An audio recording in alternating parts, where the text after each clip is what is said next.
بھارتی supreme court بھی ہندوتوا کی ترجمان بن کر رہ گئی۔ جموں و کشمیر کی خصوصی آئینی حیثیت ختم کرنے کے فیصلے کی توثیق کر دی۔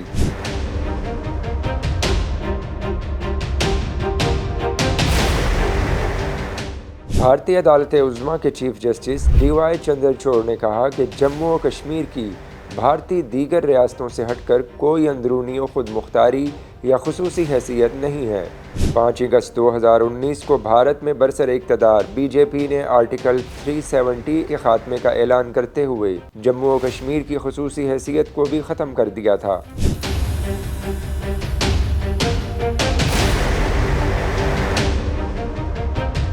آرٹیکل 370 کے مطابق ریاست جموں و کشمیر کو نیم خود مختار حیثیت حاصل تھی۔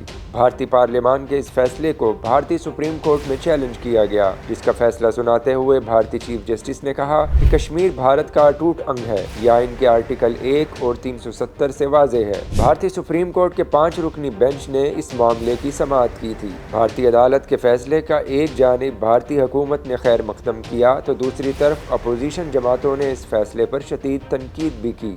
دوسری طرف پاکستانی حکومت نے بھارتی سپریم کورٹ کے فیصلے کو یکسر مسترد کر دیا۔ صدر پاکستان ڈاکٹر عارف الوی نے کہا کہ بھارتی سپریم کورٹ نے فاشسٹ ہندوتوا نظریے کے سامنے سر جھکا دیا ہے۔ پاکستان کے نگران وزیر خارجہ جلیل عباس جیلانی نے کہا کہ پاکستان مقبوضہ کشمیر پر بھارتی سپریم کورٹ کے فیصلے اور بھارتی آئین کی بالادستی کو تسلیم نہیں کرتا۔ مقبوضہ کشمیر بین الاقوامی طور پر ایک متنازع خطہ ہے جس پر بھارت کو کوئی یک طرفہ فیصلہ کرنے کا اختیار نہیں۔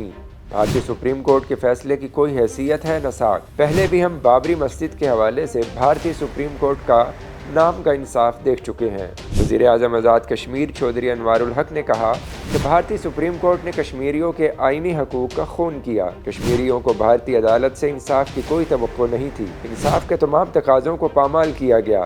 یقین تھا کہ بھارتی سپریم کورٹ اپنے حکومتی فیصلے کا دفاع کرے گی۔ چیئرمین پیپلز پارٹی بلاول بھٹو نے کہا کہ بھارتی عدالت سلامتی کونسل کی قراردادوں میں ترمیم کا اختیار نہیں رکھتی۔ مسلم لیگی رہنما شہباز شریف نے بھارتی عدالت کے فیصلے کو تاریخی جرم قرار دیا۔ امیر جماعت اسلامی پاکستان سراج الحق نے کہا کہ بھارتی عدالت دراصل مودی کی عدالت ہے، جس کے فیصلے کی کوئی حیثیت نہیں۔ کشمیری اپنی جدوجہد جاری رکھیں گے۔ وزیر اعظم کی معاون خصوصی برائے انسانی حقوق مشال حسین ملک نے کہا کہ بھارتی سپریم کورٹ نے مودی سرکار کی جانب سے آرٹیکل 370 منسوخی کے فیصلے کی متفقہ توثیق کی، جو انسانی تاریخ کا سیاہ ترین اقدام ہے اور عالمی برادری کو اس کی مذمت کرنی چاہیے۔ واضح رہے کہ بھارتی حکومت کے 5 اگست 2019 کے فیصلے کو کشمیری عوام اور پاکستان نے یکسر مسترد کر دیا تھا اور مسئلہ کشمیر پر صرف اقوام متحدہ کی قراردادوں اور کشمیری عوام کی امنگیں ہی فیصلہ کن حیثیت رکھتی ہیں۔